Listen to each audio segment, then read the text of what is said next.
Wadidaw, saatnya review One Piece chapter 1064. Baik, tanpa berlama-lama lagi, mari kita lanjut berlayar. One Piece chapter 1064 diberi judul Fase Laboratorium Egghead. Masuk ke cover story lanjutan Germa Double Shift, Perjalanan Tanpa Emosi volume ke-22 dengan judul Kru Bajak Laut Blackbird, Kuzan, dan Van Augur. Yap, akhirnya terjawab sudah. Memang informasi yang terungkap kala Akainu berkomunikasi dengan salah satu Gorosei, Kuzan, adalah bagian dari Kurohige. Itu adalah sebuah kebenaran. Namun kita belum tahu apa motif sebenarnya. Kalau secara pribadi, aku masih berpikir ini ada kaitannya dengan Sword. Karena Distrait yang juga Sword menyusup masuk dalam sebuah kelompok bajak laut besar atau Yonko. Nah, apakah Kuzan juga layaknya Distrait menarik untuk ditunggu? Dan memang benar, dari cover story kali ini terungkap jika dua sosok misterius yang datang ke Pulau Kakao di chapter 1046 adalah Aokiji dan Van Augur. Dan kondisi pulau yang membeku itu adalah hasil akhir dari kekuatan Kuzan yang juga sampai membekukan salah satu komandan manis mantan Yonko, yaitu Charlotte Cracker. Masuk ke cerita, melanjutkan bentrokan dua kubu, yaitu kubu Yonko Kurohige dan kubu bajak laut hati yang dikomandoi Trafalgar di Waterloo. Kurohige yang menaiki Stronger dalam mode Pegasus bersama Doki bersiap-siap dengan kuda-kuda serangan gura-gura Nomi miliknya. Kurohige mengatakan jika Lau tak akan bisa kabur darinya. Sementara Lau yang memang kita tahu cerdas meski dengan SDM atau kru ala kadarnya mengomandoi dengan mantap. Pertama dia meminta salah satu krunya yang bernama Hakugan, seorang karakter dengan topeng unik, untuk mempersiapkan kapal selam polar tank mereka. Kayaknya udah siap-siap cabut untuk opsi terakhirnya nih Lau. Wajar sih lawannya Yonko dengan kru yang berkekuatan buah iblis imba semua Leo. Kemudian Lau juga mengarahkan Sachi dan Penguin untuk menuju ke arah pantai. Baru setelahnya untuk menyambut Kurohige dengan serangan gura-gura Nominya, Lau mengeluarkan salah satu teknik spesialnya, Air Room Amputate. Sebuah serangan di mana dia menciptakan ruang pada targetnya. Lalu sebuah tebasan akan terjadi dan membuat lawannya akan terbelah namun tidak terbunuh. Serangan ini pernah digunakan Lau saat menghadapi Vergo dalam mode full haki.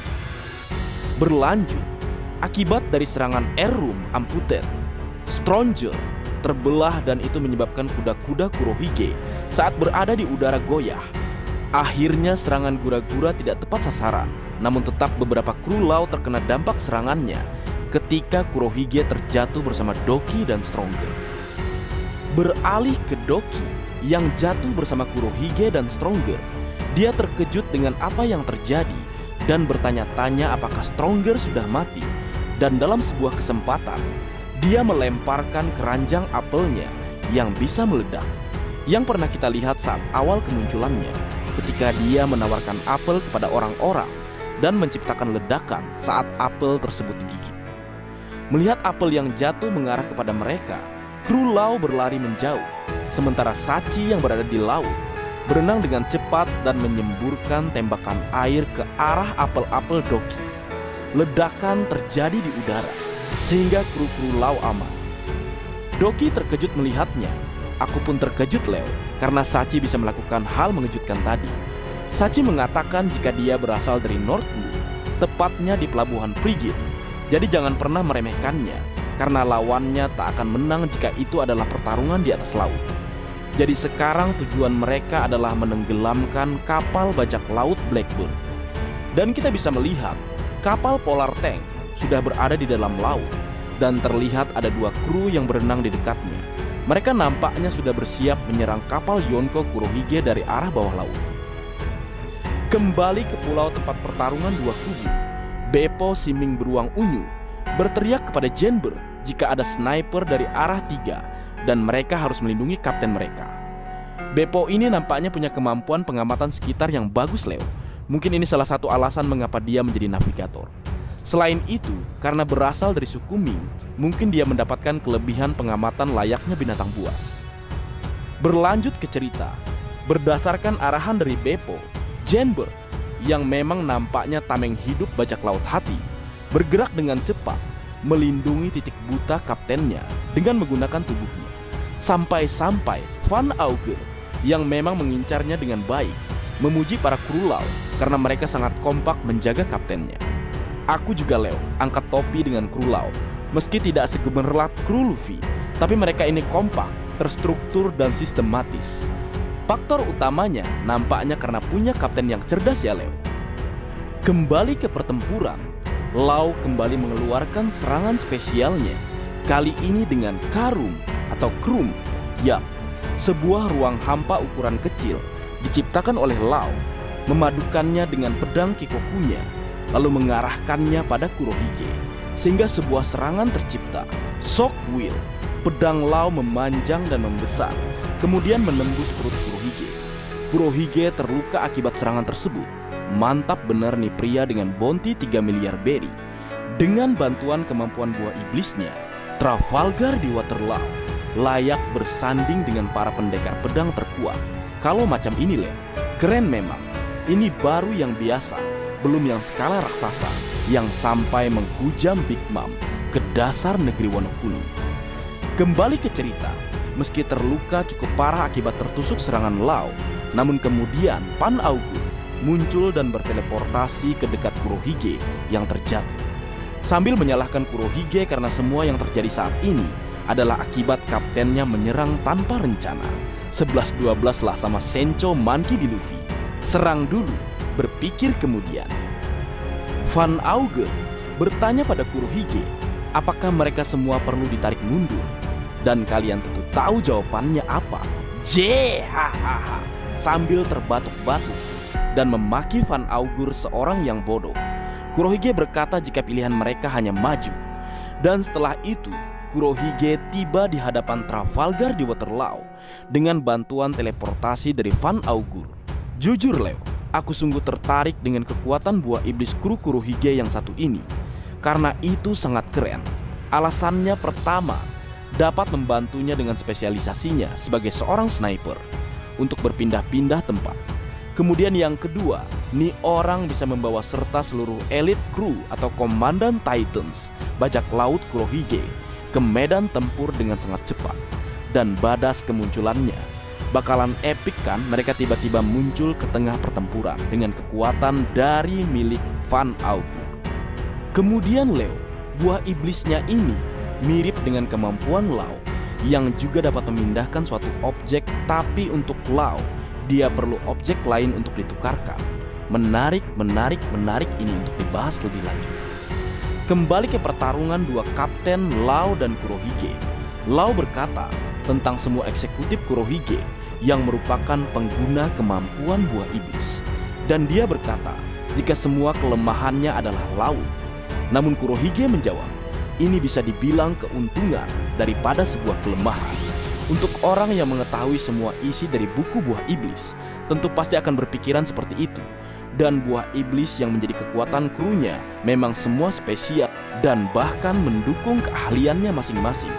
Bayangkan, pengguna pedang bisa menghilang, petarung kuat punya kekuatan buk, dokter punya kekuatan memberikan penyakit, sniper dapat berteleportasi, ada sosok yang bisa menyamar atau merubah diri menjadi orang lain, lalu kaptennya mampu menetralkan kekuatan buah iblis dengan yami-yaminya. Kemudian mampu menciptakan gempa dan juga tsunami ketika di lautan dengan buah iblis satunya lagi. Dan bahkan seorang mantan admiral dengan kekuatan beku atau es ada bersamanya.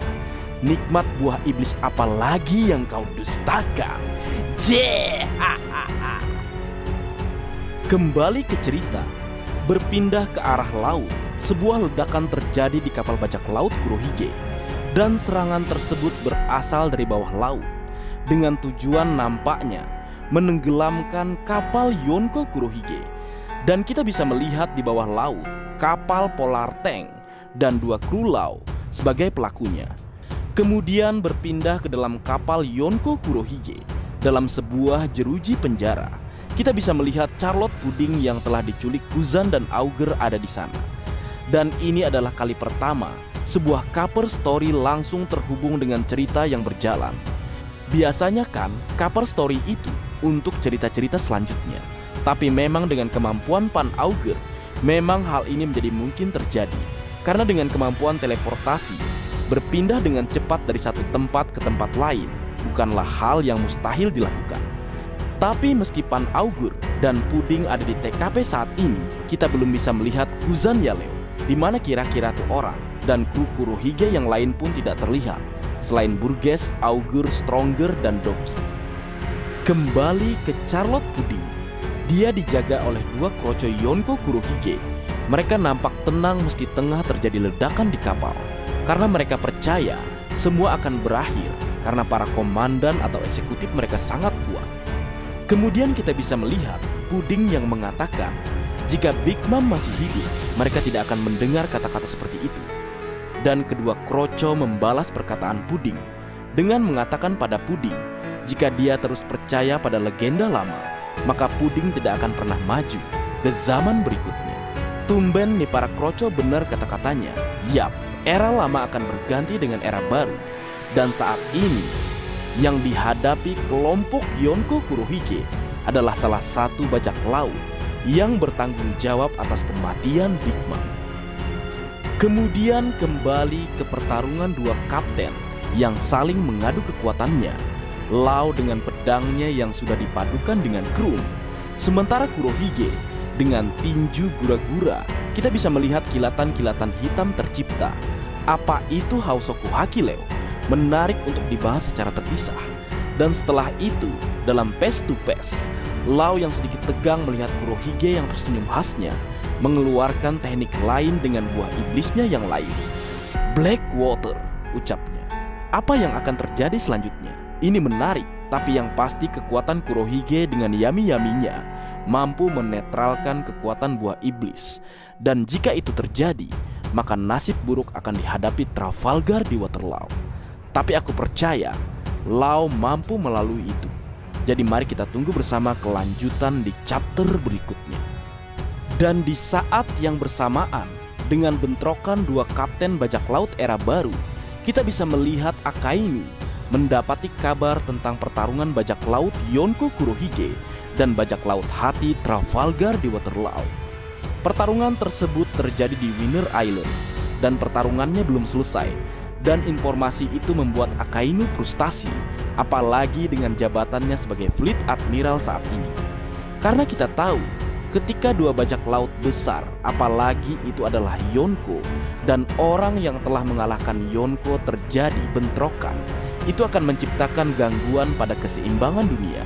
Seperti yang sudah kita tahu sebelumnya, karena kekalahan salah satunya tentu akan menciptakan konflik besar yang lain, atau bahkan kekacauan dan bahkan pergolakan dunia. Sungguh menarik. Lalu cerita kemudian berpindah ke Pulau Egghead. Kita bisa melihat Pacifista tidak lagi menyerang Luffy dan kawan-kawan. Namun saat ini, kondisi mereka berbeda dari sebelumnya. Jewelry Bunny nampaknya menggunakan kemampuan buah iblisnya, sehingga mereka berubah tampilan dan usia. Jinbe dan Bunny menjadi anak-anak, sementara Luffy dan Chopper menjadi sangat tua. Luffy dengan tampilan usia 70 tahun. Kemudian setelah itu kita mendapatkan informasi dari Jinbe yang dalam wujud anak-anaknya. Dia menceritakan mengenai Bartolomeu Kuma menurut yang dia tahu, tanpa ada maksud untuk menghina Bunny sebagai anaknya. Masih bijak aja nih Jinbe, meski jadi anak-anak. Jinbe menjelaskan, Kuma yang dia kenal adalah mantan raja yang jahat dari kerajaan Sorbet. Kuma berhasil kabur dan menjadi bajak laut setelahnya. Kuma juga dikenal sebagai anggota pasukan revolusi dan berakhir menjadi tawanan angkatan laut, serta dijatuhi hukuman seumur hidup. Namun karena Dr. Vegapunk tertarik pada kekuatan tubuh dan kekuatan terpendam Kuma, sehingga untuk mendapatkan beberapa kondisi, tubuhnya telah diubah dan jadi bagian proyek pengembangan pemerintah. Lalu setelah itu dia kembali ke lautan dan menjadi salah satu Shichibukai. Kemudian setelahnya, Jinbe mengkonfirmasi apakah benar seperti itu kepada Bunny. Setelah Jinbe berbicara, kita bisa melihat Bunny mengambil sesuatu dari tempat mereka saat ini, yang merupakan tempat pembuangan, sehingga barang-barang Dr. Vegapunk banyak di sana. Dan ternyata yang diambilnya itu adalah sebuah pedang beam atau pedang laser. Bunny mengatakan jika dia tahu terkait tiruan dan Shichibukai. Tiruan di sini mungkin yang dimaksud adalah pacifista. Namun menurut Bunny, merubah ayahnya menjadi robot itu adalah hal yang berbeda. Bunny juga mengatakan meskipun jika dia tahu itu sejak awal, siapa yang akan percaya dengan cerita tersebut? Kemudian Jinbe kembali berkata, Kuma harus bertahan dengan hukuman seumur hidupnya. Kejahatan apa yang membuat Kuma the Tyrant atau Kuma si Lalim atau Sang Tirani dapat berkomitmen dengan semua yang terjadi? Tanya Jinbe pada Bunny. Mendengar hal tersebut, Bunny marah dan langsung mengarahkan serangan pedang beam atau pedang laser pada Luffy dan Chopper. Kasihan, yang ngomong siapa, yang diserang siapa. Beruntung mereka berhasil menghindar, dan Luffy malah kagum dengan pedang beam yang hampir mengenainya. Dan setelah itu mereka semua kembali ke wujud semula.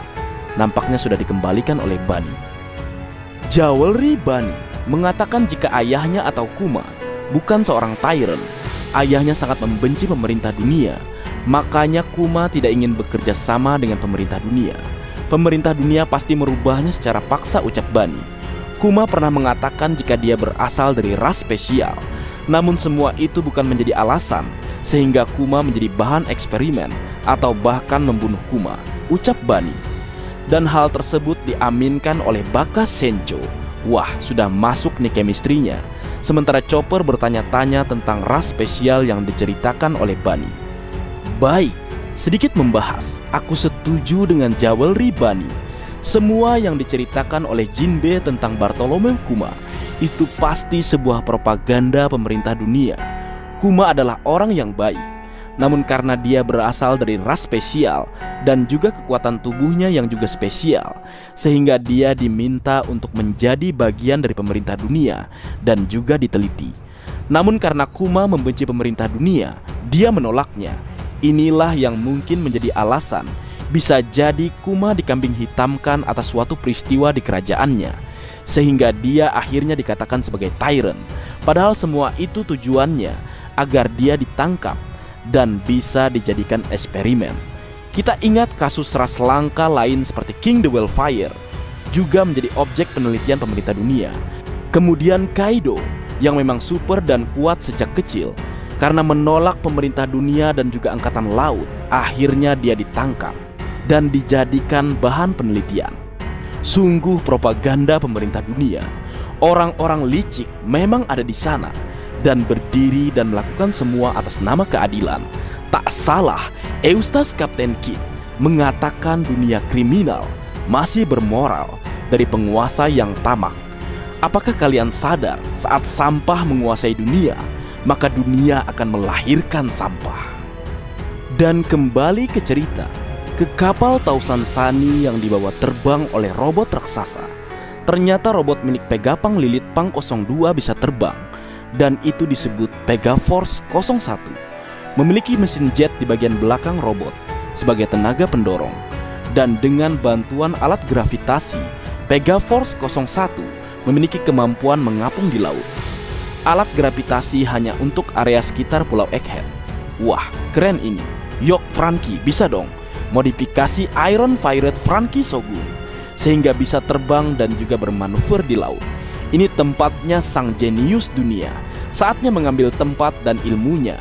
Jadilah muridnya. Jadikan dia gurumu, Franky. Super. Kembali ke cerita. Akhirnya tibalah mereka di Pulau Egghead. Namun mereka tidak kebagian tempat di mana Luffy, Jinbe, Chopper, dan Bunny berada. Tempat itu ada di bagian bawah yang disebut fase Papyrus. Saat ini mereka berada di tempat yang disebut fase laboratorium. Kita bisa melihat dari sebuah pipa keluar asap dan menciptakan awan. Dan di atasnya ada laboratorium berbentuk bola dunia atau planet, mirip Universal Studio. Awan di sana mirip dengan awan di Skype, dan itu semua karena teknologi yang diciptakan oleh Dr. Vegapunk. Dan setelah itu, Mereka tiba di sebuah pintu raksasa dari laboratorium. Namun sebelum masuk mereka harus menggunakan pakaian peneliti. Ternyata mereka hanya perlu menggunakan sepatu khusus, kemudian menggerakkan tuasnya, maka terciptalah pakaian yang sesuai dengan mereka masing-masing. Setelahnya, kita bisa melihat para kru menggunakan pakaian masa depan atau pakaian para peneliti. Dan sesuai dugaan, Nami dan Nico Robin kembali dibuat oleh Oda Sensei sebagai fanservice bagi nakama-nakama hidung belang. Yap, seperti kamu. Aku suka dengan pakaian Lord Usopp, keren. Dan Sanji sama seperti Jinbe, hanya menggunakan baju ala Hawaii atau ala-ala pantai. Sementara itu, Roro Noa Zoro dan Soul King Boo tetap tinggal dan berjaga di kapal karena mereka masih belum percaya sepenuhnya pada orang yang membawa mereka ke tempat tersebut saat ini. Dan salah satu bagian menarik di chapter kali ini, Vegapunk Saka Punk 01 tengah berkomunikasi dengan seseorang. Vegapunk Saka berkata, "Genius adalah seseorang yang bisa melihat masa depannya sendiri. Aku akan segera mati," ucapnya. Sementara orang yang tengah berkomunikasi dengannya berkata, "Apa yang Vegapunk bicarakan? Berhenti bercanda, ini tidak lucu sama sekali," ucap orang tersebut. Kalau menurutku sih, ini ada kaitannya dengan pemerintah dunia melalui CP0-nya yang ingin melenyapkan Dr. Vegapunk. Dan karena Seraphim Kuma ada di TKP kala itu, Vegapunk bisa saja mengetahui informasi tersebut. Namanya juga ciptaannya, setidaknya pasti akan terhubunglah dengannya. Dan yang paling mengejutkan, sosok yang berbicara dengan Vegapunk Saka disebut dengan nama Dragon. Apakah orang tersebut Monkey D. Dragon? Mengapa kedua orang ini saling terhubung? Apakah jawabannya karena Vegapunk adalah bagian dari revolusioner? Menarik menunggu kebenaran yang akan terungkap selanjutnya. Dan cerita selesai. Minggu depan libur. Mamang Oda rehat sejenak. Tapi tenang Leo, Mimin akan hadir untuk kalian semua. Oke? Baik. Mungkin segitu dulu yang bisa aku bagi bersama kalian Leo. Semoga kalian terhibur dengan apa yang aku buat dalam kesempatan kali ini. Terakhir, jika ada kesalahan dalam pengucapan atau hal yang menurut kalian kurang pas atau kurang tepat, Marga Anime memohon maaf yang sebesar-besarnya. Sekian.